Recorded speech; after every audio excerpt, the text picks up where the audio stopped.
Alright, here I am at the Cohoctah Road railroad crossing here in Cohoctah, Michigan.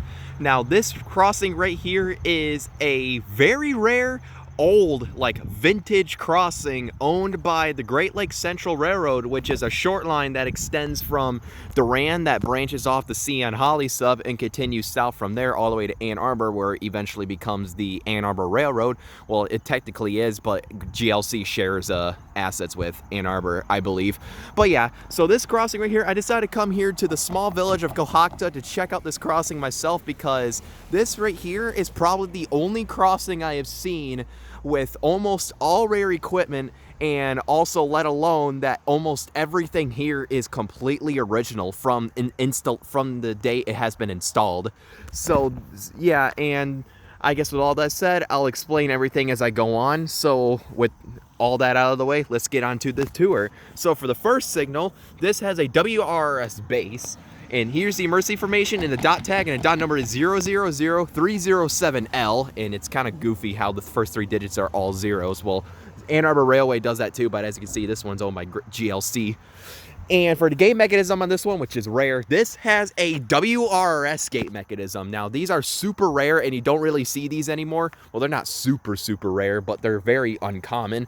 As you can see, improved highway cross signal gate mechanism. This is probably one of the first compact gate mechanisms they ever made, other than like the, electromagnetic ones. So, but you can see the serial number and Western Railroad Supply Company of Chicago, Illinois.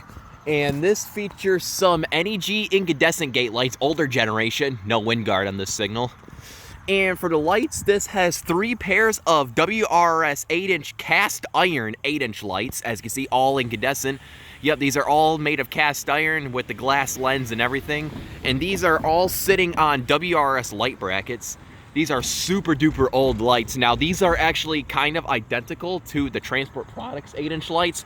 As you can see, it says WRRS Co. up there. But yeah, and for the bell, which is probably one of the best parts, this has a US&S Teardrop bell, as you can see. Yep. Model 15A mechanical bell. Now, the surprising part about this bell, it's a first generation one, so it's the older one. So yeah, and this and there is a few videos of this crossing in action, and this bell actually rings really fast for what it is. It's kind of funny. Now let's go ahead and shake the crossing mast. I believe this bell is not dead, but we can give it a shake and see what it sounds like. There is no traffic. Oh, hold on. I might not want to shake that. Yeah, when I shook it, it looked like the bell was about to fall off. So yeah, let's not shake this one. But yeah, but that's pretty cool. You can kind of imagine what a first generation teardrop bell sounds like. This one rings super fast. There are a few videos of this crossing in action. I'll probably leave a link down below for one of these in action. Wow, it is amazing how this signal's still here after all these years. Now, this is like predated GRS rebranding days, as you can see. Normally at first I thought this was a GRS Type D gate mechanism. This is actually full-on WRS. So this is a fully original WRS setup with a teardrop bell. Pretty neat. So yeah, that was the first signal. Now let's go ahead and go on to the next signal, which I say is just as cool as the first one. So yeah, I guess with that said, let's go ahead and take a look at this signal. So for the next one, which is kind of similar to the first, this has another WRS base, although it's kind of hard to tell, it's buried in the weeds. And here's the emergency information once again. And if you look up here, there's an older Ann Arbor Railroad dot tag. As you can see, it just says 37L since the first 3 digits are zeros. So they just put the last 3 digits to say, hey, you know what the first 3 numbers are. But yeah, and for the lights on this one, this has 2 more pairs of WRS cast iron 8-inch lights, as you can see. All incandescent and all made of cast iron and glass, as you can see. And these are also sitting on another WRS light bracket. And for gate mechanism, this has another WRS gate mechanism. Yep, as you can see. And this features some more NEG incandescent gate lights, no wind guard on this one. Now, I believe these gate lights are not original, so yeah, I think Ann Arbor Railroad replaced those in the past.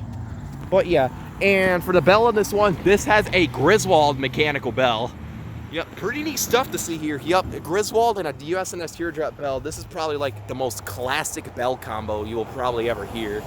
Definitely a really cool crossing. I want to get this in action sometime. And as you can see, just recently they replaced the stop on red signal sign on these, But yeah, now let me go ahead and go over here and give the mast a shake so you guys can hear what this bell sounds like, unless it's like the other one where it wants to fall off when you shake it. So,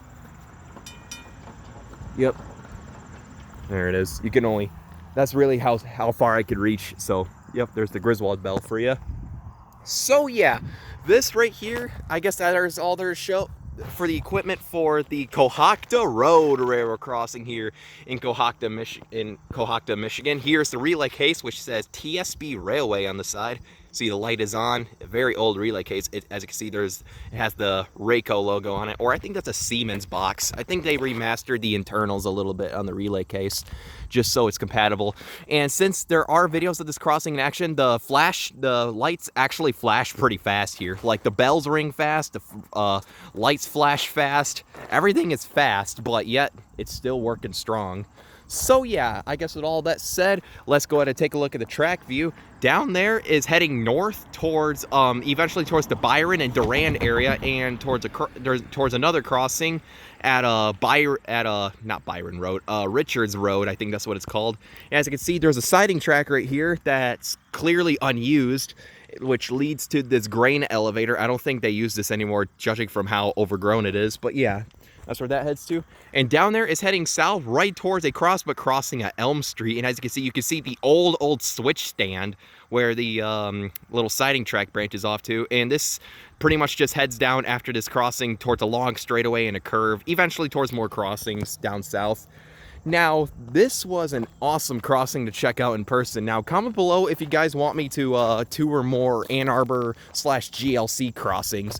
But for now, though, this right here was the Cohoctah Road Railroad crossing in Cohoctah, Michigan. Pretty neat stuff. I definitely got to get this in action for myself in a bit here. So, I mean, they do make a run here at noon, I believe. So maybe I'll stay here for that. So I guess with all that said, over and out.